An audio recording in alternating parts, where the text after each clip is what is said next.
जय Shri Radhe Krishna. I hope आप सब लोग बहुत अच्छे होंगे। चलिए कर्मयोग की चर्चा को हम आगे बढ़ाएंगे। जैसा कि श्री कृष्ण कर्मयोग की चर्चा को बताते हैं कि कर्म क्या होता है।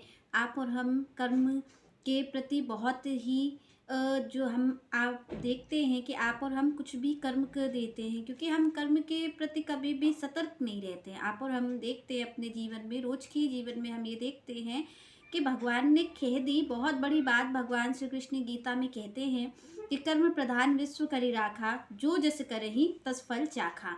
और यहाँ पर आप और हम कुछ भी कर्म कर देते हैं। आप और हम अपनी क्रिया पर कभी भी ध्यान ही नहीं देते। हम ये देखते ही नहीं हैं कि हमें क्या करना है और क्या नहीं करना है, जो हमें अच्छा लगता है। आप देखे होंगे कि कई लोग ऐसे होते हैं जो अपने मन की ही करते हैं, और आप हमसे यही कहा गया है कि जो मन में आए सो करो, मन की करो। सब यही कहते हैं ना कि भाई मन की करो अपने, और सबका कहना भी ज़्यादातर आप देखेंगे तो यही लोग कहते हैं कि भाई हमारे जो मन में होता है हम तो अपने मन की करते हैं। तो यहाँ पर भगवान कह रहे हैं कि आप मन की तो करते हैं, पर आप उससे पहले विचार करिए कि आपका मन भी अच्छा कह रहा है कि नहीं। आप और हम थोड़ा सा अगर विचार करें तो हमारा मन कैसा है। हमारा मन वैसा ही है जैसे लोगों के साथ हम रह रहे हैं। आप और हम ये जानते ही नहीं है कि हमारा मन कैसा होना चाहिए। अगर आप किसी देखेंगे कि आप किसी संत के साथ रह रहे हैं, आप किसी भक्त के साथ रह रहे हैं, तो आपका मन कुछ और होगा। तो आपका मन ये होगा कि हम दूसरों के दुख को दूर कर सकें, हम किसी का भला कर सकें, ये आपका मन होगा। अगर आप किसी गलत व्यक्ति के साथ रह रहे हैं जो दूसरों पे अत्याचार करता है, दूसरों का बुरा करता है, तो आपका मन भी वैसा ही होगा कि आप भी दूसरों का अहित कर सके, कैसे दूसरों की चीज़ों को छीन करके ले लें, अपना सुख कैसे प्राप्त कर लें। तो यहाँ पर क्या कहते हैं, मन अलग अलग तरीके से है। जिसकी संगति में हम रह रहे हैं हमारा मन वैसा ही है। तो यहाँ पर आप और हमसे ही कहा जा कहते ही हैं सभी कि भाई सुनो सबकी करो मन की। आप और हमने यही सुना है आज तक कि सुनो सबकी करो मन की। पर कैसे पता चलेगा कि मन की तो हम कर रहे हैं, पर मन भी सही जगह जा रहा है कि नहीं। क्योंकि भगवान ने इस चीज़ को कहा है कि भाई आपके हाथ में, आप किस चीज़ के लिए स्वतंत्र हो। एक ही चीज़ के लिए स्वतंत्र है जीव, ना तो अपने सुख और दुख के लिए स्वतंत्र है, ना वो अपने जीवन और मृत्यु के लिए स्वतंत्र है। कोई नहीं कह सकता कि आज का दिन हम पूरा पूरा जिएंगे, इस चीज़ को कोई नहीं कह सकता। इस पूरे संसार में कोई नहीं कह सकता कि आज शाम का जो क्या कहते हैं टाइम है, या शाम का जो काम है हम ये करके ही जाएंगे, तभी हम जाएंगे, ऐसा कोई नहीं कह सकता। क्यों? क्योंकि किसी को ये खबर नहीं है कि अगले क्षण ही मृत्यु खड़ी है, अगले क्षण ही काल खड़ा है। तो हमें ना तो जीवन का भरोसा है ना मृत्यु का भरोसा है। इसमें जो हम हैं वो हम पराधीन हैं, हमारे हाथ में नहीं है। यहाँ पर ना तो सुख का भरोसा है ना दुख का भरोसा है, वो भी कभी भी आ जाता है। इसके लिए भी हम स्वतंत्र नहीं है, क्योंकि हमारी जो क्रिया होती है वो हमेशा किसके लिए होती है? सुख के लिए होती है। हम अगर किसी भी कार्य को करते हैं, आप और हम देखें अपने जीवन में, तो हम हर कार्य इसीलिए करते हैं कि हमें ज़्यादा से ज़्यादा सुख मिल जाए। क्योंकि हर कार्य, क्योंकि हम कभी भी अपने जीवन में वो काम तो करते ही नहीं हैं कि हमें दुख मिल जाए, फिर भी दुख आ जाता है। तो हम सुख और दुख के लिए भी स्वतंत्र नहीं हैं। यहाँ पर हम जीवन मृत्यु के लिए भी स्वतंत्र नहीं है, हम किसी चीज़ के लिए भी स्वतंत्र नहीं है। क्योंकि हमारे लिए एक बंधन है कि कभी भी ये जीवन खत्म हो सकता है। तो वो जीवन आप चाहें कि आज आप खत्म कर लें, आप ये सोचें कि आप अपने जीवन से बहुत दुखी हैं और आप ये सोचें कि हम इस जीवन का अंत आज कर लें, तो इसके लिए भी आप स्वतंत्र नहीं हो। ना तो आप जीने के लिए स्वतंत्र हो ना मरने के लिए स्वतंत्र हो। तो यहाँ पर तो हम सब अधीन हैं भगवान के। पर भगवान ने किस चीज़ के लिए स्वतंत्र में छोड़ दिया? वो है कर्म। भगवान ने कह दिया कि भाई कर्म का अधिकार तुम्हारे हाथ में है। अब आप अगर कर्मों को देखते हैं अपने, तो सारी चीज़ आपके हाथ में आ जाएगी। आखिर आप कह रहे सुख और दुख आ रहा है, तो सुख दुख के मूल में क्या है? आप इस चीज़ को देखो, वो आपका कर्म ही है। अगर आप कह रहे हो कि मेरे पास लोग देखते हैं कि भाई सुख ही सुख है, तो उनके कर्म को आप देख लीजिए, कर्म कैसा है उनका। दुख ही दुख है, उसके पीछे भी कर्म है। भगवान कह रहे कर्म प्रधान विश्व करी राखा, कुछ दूसरी चीज है ही नहीं, कर्म की ही प्रधानता है हमारे और आपके जीवन में। हम इस धरती पर आए हैं, तो हम आए क्यों हैं? क्योंकि यहाँ पर कर्मों की प्रधानता है। जो जस करे ही तस फल चाखा, यहाँ पर जो आप जैसा करोगे वैसा ले लोगे। तो भगवान कह रहे कि भाई, ओ भगवान सीधी सी बात कि भाई कोई न काहू सुख दुख कर दाता और निज कृत करम भोग सब राता। तुलसी बाबा कहते हैं कि भाई कोई सुख दुख का तो दूसरा है ही नहीं। आप और हम यही सोचते हैं कि इसने कर दिया अरे इसने हमारी हेल्प कर दी तो हम सुखी हो गए, अरे इसने हमें गाली दे दी तो हम दुखी हो गए। पर यहाँ पर संतों ने क्या कहा है? संतों ने जो भी चीज़ कही है वो कभी भी पढ़ कर के नहीं कही है, अपने अनुभव पर कही है। वो ये कहते हैं, को न काहू सुख दुख कर दाता, कोई किसी को सुख दुख देने वाला नहीं है, निज कृत कर्म भोग सब भ्राता।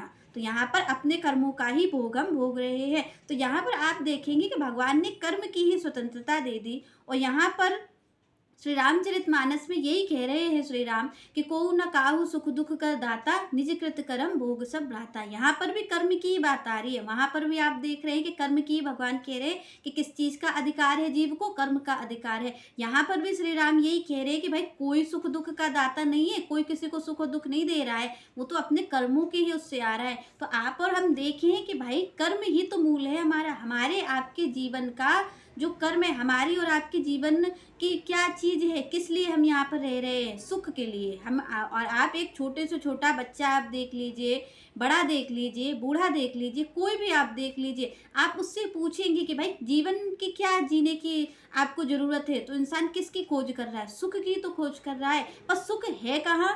कहाँ पर सुख है? कर्म में सुख है। आपके कर्म में ही आपका सुख और दुख छुपा हुआ है, और कहीं पर भी आपके सुख और दुख का मूल नहीं है, आपका कर्म ही है। और भगवान ने इसी की स्वतंत्रता दे दी। तो देखिए, आपको और हमें कर्म की स्वतंत्रता देते वक्त ही भगवान श्री कृष्ण ने कहीं ना कहीं यही आपको और हमें संकेत कर दिए कि भाई सुख और दुख तुम्हारे हाथ में दे रहे हैं हम। श्री कृष्ण यही कहते हैं, कर्म नहीं दे रहे, सुख और दुख दे रहे हैं। चाहो तो अपने लिए सुख इसमें आप पा सकते हो, चाहो तो दुख पा सकते हो। तो यहाँ पर श्री कृष्ण ने हमें केवल कर्म की स्वतंत्रता नहीं दी, हमारे सुख दुख की स्वतंत्रता दे दी। हम चाहें तो सुखी हो सकते हैं और चाहें तो हम दुखी हो सकते हैं, दोनों चीज़ की स्वतंत्रता हमारे पास है। अब देखिए, आप ये सोचेंगे कि ऐसा कैसे हो सकता है, पर देखिए, आप अगर किसी को गाली देते हो, आपने किसी को गाली दी, तो गाली जब दे करके आपने अपने कर्म का बीज डाल दिया, तो आपको लौट करके क्या मिलता है? आप बताइए। आप किसी को गाली देते हो तो आपको लौट करके गाली ही मिलती है। और प्रकृति का तो ये नियम है कि आप एक बीज बोगे तो आपको वो ज़्यादा करके ही लौटाती है, एक से अधिक तो लौटाएगी, और हो सकता है कि अनगिनत लौटा दे। तो आप देखते होंगे कि आपने किसी को गाली दी, तो आपने एक गाली केवल उसको दी है, या कोई एक अपशब्द आपने उसको कहा है, पर वो लौट करके आपको कितने अपशब्द कह जाएगा, आप ये देखते होंगे। ये तो आपके लिए प्रत्यक्ष प्रमाण है आपके और हमारे कर्म का, कि देखिए, हम किसी को एक गाली देते हैं, वो एक नहीं देता हमें कि हमने उसको एक दी तो वो हमें एक ही दे, वो हमें 10 दे देगा उसी वक्त। तो ये क्या हुआ? ये आपने कर्म किया, आपने पहले किसी को गाली दे दी है, तभी तो आपको लौट करके पड़ रही है। उसकी जगह कोई देखिए, कोई एक अच्छे शब्द कह देता है, कोई किसी से प्यार से बात कर लेता है, तो आप देखेंगे कि जब आपने किसी से प्यार से बात की तो आपको आंसर भी सामने से प्यार से ही मिलता है, वो भी आपसे प्यार से ही कहता है। तो यहाँ पर हमें ये पता चलता है कि प्रत्यक्ष में ही आप अभी चाहें तो अभी इस चीज़ को देख सकते हैं कि जो आप कर्म बोते हैं वही आपको लौट करके आता है। और लौट करके आने के साथ साथ क्या है कि आप जैसा देंगे उसका ज़्यादा ही लौट करके आता है, कम नहीं आता है। कभी भी प्रकृति कम नहीं करती है। आप और हम जो भी बीज डालते हैं वो उसको कई गुना करके ही देती है। तो पर यहाँ पर आप देखेंगे, आपका भाव भी डिपेंड, आपने किसी को जिस भाव से दिया है, इंसान वही भाव से आपको लौटा देता है। तो यहाँ पर आपको ये प्रत्यक्ष प्रमाण मिलता है कि आखिर कर्म ही तो है हमारे मूल में। आप तुरंत देख सकते हैं, आप किसी को गाली दे रहे हैं तो क्या कोई आपकी स्तुति कर सकता है? हो सकता है ऐसा, पर हम और आप चाहते यही हैं, आप और हम देखते यही है। क्यों? क्योंकि आप और हमको लगता है कि भाई अगर हम किसी को गाली दे रहे हैं, पर हमने तो गाली उसको दे दी है, पर वो हमारी स्तुति करे, तो ऐसा न तो कभी हुआ है और न कभी हो सकता है। भगवान इसी चीज़ को कह रहे हैं कि को न काहू सुख दुख कर दाता, निज कृत कर्म भोग सब भ्राता। यहाँ पर यही बात कह रहे हैं संत कि भाई कोई किसी को सुख दुख देने वाला नहीं है। अरे आपने ही तो दिया है, आपने ही तो सामने वाले को गाली दी है, और अब आप ये सोच रहे हो कि हमने इसको गाली दे दी और ये हमारी स्तुति करे, तो ये तो आपकी मूर्खता है, जो आज का हर जीव कर रहा है, हर व्यक्ति कर रहा है ये मूर्खता। आप और हम किसी को कष्ट दे देते हैं।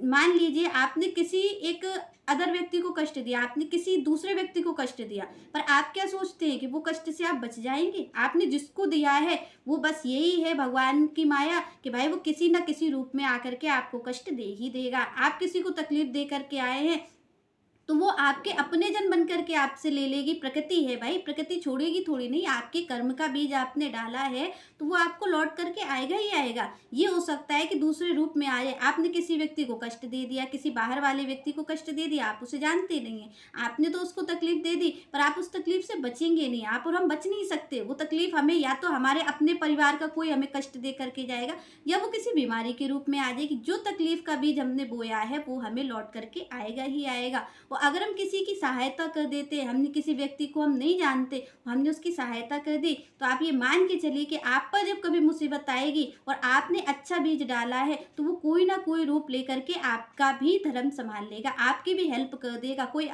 आप देखते होंगे कि आप कभी कभी बहुत परेशानी में होते हैं और आपको कोई रास्ता नहीं मिलता, फिर भी भगवान की कृपा से कोई ना कोई व्यक्ति आकर के आपकी हेल्प कर देता है, आपको निकाल लेता है उस चीज से बाहर। तो वो कौन है? वो आपके कर्म का ही तो फल है। आपने अच्छा किया तो आपको अच्छा आ गया, और आपने बुरा किया तो आपको बुरा आ गया। तो यहाँ पर भगवान ने कहा कि भाई सुख दुख का जो मूल, जो सुख की खोज तुम कर रहे हो, वो सुख की खोज में अगर तुम ये देखोगे ना कि है क्या मूल, वो है आपका कर्म। हम क्यों सुखी नहीं हो पा रहे हैं? आप और हम देखें अपने जीवन में, लोग जाते हैं और जाकर के मंदिरों में बड़ी बड़ी मन्नतें मांग के आते, किस चीज़ की? अपने सुख की। यहाँ पर आप और हम बहुत धागे बांध करके आते, मन्नतें मांगते, सुबह शाम हम पूजा करते हैं कि भाई हम सुखी हो जाएं। पर आप देखिए क्या कोई सुखी हो पाया है आज तक? आज तक कोई एक व्यक्ति बता दीजिए जो रोज मंदिर के बाहर बैठा रहता हो और दूसरों को कष्ट देता हो, वो कह दे हम सुखी हो सकते? हो ही नहीं सकता है। क्यों नहीं हो सकता? क्योंकि भाई भगवान ने तो ये अधिकार पहले ही अपने पास नहीं रखा है। आप और हम तो उल्टी बात करने जा रहे हैं। आप और हम सोचे भगवान हमें सुखी कर दो, भगवान तो इसी चीज को कहते होंगे कि भाई ये अधिकार तो हमारे पास है ही नहीं, हम कैसे करेंगे? और तभी तो आप और हम सुखी हो नहीं पाए आज तक। क्यों? क्योंकि ये अधिकार तो भगवान ने जब हमें ये शरीर दिया उसी वक्त हमें दे दिया था कि कर्म प्रधान विश्व करी राखा, जो जस करही तस फल चाखा। तो ये अधिकार भगवान ने अपने पास रखा ही नहीं है। तो आप और हम बहुत ही गलत चीज को जाते हैं करने के लिए कि भगवान आप हमें सुखी कर दो। वो आपको कभी नहीं कर सकते, वो कोई जन्म में आपको सुखी नहीं कर सकते हैं, क्योंकि अगर आपको कोई सुखी करेगा तो वो आपका कर्म ही करेगा। भगवान ने यहाँ पर ये अधिकार, ये स्वतंत्रता आपको और हमें पहले ही दे दी है कि आप इस चीज़ के लिए स्वतंत्र हो। और आप और हम क्या करते हैं कि हम कर्म तो गलत करते हैं, कर्मों में सुधार नहीं करते अपने, और हम जा कर के भगवान के आगे माथा से सिर पीटते रहते हैं, माथा पीटते रहते हैं अपना कि भगवान हमें सुखी कर दो। तो इस चीज़ का अधिकार श्री कृष्ण ने आपको पहले ही दे चुके हैं। तो यहाँ पर श्री कृष्ण वही चीज़ कह रहे हैं कि भाई अपने कर्म को संभालो, आप कर्म अच्छा करो। पर आप और हम कर्म अच्छा करेंगे कैसे? यहाँ पर श्री कृष्ण कहते हैं कि आपको क्या करना है, कैसा कर्म करना चाहिए। तो श्री कृष्ण कहते हैं यज्ञ अर्थात कर्मणो अन्यत्र लोकन से कर्म बंधना तदर्थ कर्म कौनते मुक्त संग समाचर। भगवान कह रहे हैं कि भाई कर्म करना है, कैसे कर्म से आप सुखी रहोगे? जब कर्म मेरे लिए होगा। श्री कृष्ण कह रहे आप अन्यत्र अगर कर्म कर रहे हो तो आपके कर्म बंधन का कारण होगा। यहाँ पर देखिए आप और हम तो अभी सुख दुख से उबर नहीं पाए, पर भगवान जिसकी बात कर रहे हैं, श्री कृष्ण जिसकी बात कर रहे हैं, वो परम आनंद की बात कर रहे हैं। यहाँ पर आप और हम तो अभी सुखी ही नहीं हो पाए, हम तो इस सुख दुख के द्वंद्व से ही नहीं उबर पाए। श्री कृष्ण कह रहे हैं कि ना तो सुख आपके लिए अच्छी चीज है और ना दुख आपके लिए अच्छी चीज है, इसके ऊपर आप जाइए, आपको आनंद मिल सके। तो यहाँ पर श्री कृष्ण कहते हैं कि भाई अगर आप ये सोच रहे हो कि आप इस कर्म बंधन से कभी मुक्त नहीं होगे, भगवान कह रहे कि देखिए इंसान जो जो जीव है वो कभी भी ऐसा नहीं हो सकता कि अच्छा ही कर्म करता रहे। वो बुरा कर्म भी करता है, अच्छा भी करता है। आप सब, हम सब ये देख रहे हैं कि हमसे अच्छे कर्म जो कर्म हुए होंगे वो तो गिने चुने होते हैं, और हम सबसे गलत कर्म ही हो जाते हैं। तो श्री कृष्ण इसकी बात करें कि भाई इस सुख दुख से आप अगर मुक्त होना चाहते हो, आप चाहते हो कि हमारे जीवन में, देखिए अगर दिन है तो रात होगी ही होगी। ये मान के चलिए अगर आज दिन हुआ है तो कल रात होगी ही होगी। अगर आपके जीवन में आज सुख आया है तो आप इस चीज को लिख लीजिए कि वो दुख आपके लिए आगे खड़ा हुआ है। तो आपके जीवन में दुख भी आएगा, दुख आया है तो सुख भी आएगा। तो इस झूले में भगवान कहते हैं कि आप कब तक झूलोगे? इससे मुक्ति का क्या कारण है? कैसे मुक्त होगे आप इस सुख दुख के द्वंद्व से? तो श्री कृष्ण कहते हैं जब कर्म मेरे लिए होगा। जब श्री कृष्ण कह रहे कि जब मेरे लिए कर्म होगा तब आप इस सुख दुख के द्वंद्व से मुक्त हो जाओगे।